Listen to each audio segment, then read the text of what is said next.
I'm sure you've heard the news, and if you haven't, everyone is outraged at PlayStation. To explain, people are reacting like this because, well, let's look at the details. To start, the major criticism that PlayStation has been facing is over the recent statement that they decided to make, in which they announced that they are going to stop the production on physical discs by January 2028 for any new games coming out to the PlayStation. They say that this change is based on trends in consumer performance. They use the argument that 85% of their sales come from digital games. However, many were quick to point out that this is a misleading number, since that 85% includes games that are digital exclusive in the first place, including indie titles, smaller games, and a ton of shovelware. If you take all of those digital-only games out, how much of your sales are actually digital-only at that point? In fact, it was found out during the Insomniac Games data leak in 2023 that a lot of PlayStation's major titles sold more physical copies than digital.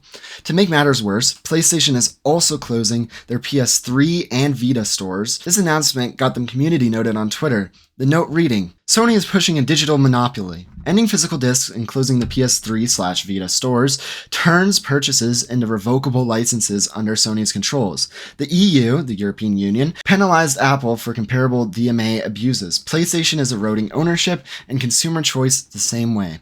Obviously, people are mad at this, and you should be mad too, because this is awful. Nobody should have the rights to take away what you paid for and not give you your money back.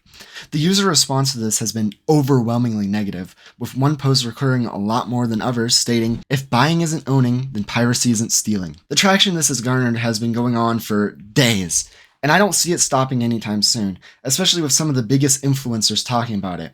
One interesting take I saw, however, was from Asmongold, where he said that physical copies of your games are not safe. Do I agree with this? Yes, but it doesn't mean we shouldn't fight against what PlayStation is doing. I do genuinely believe, though, that Asmongold does just want more consumer rights, which, in all honesty, I support that. I truly do support that. But once again, we still need physical discs. Anyways, that's all I wanted to address today. Bye-bye!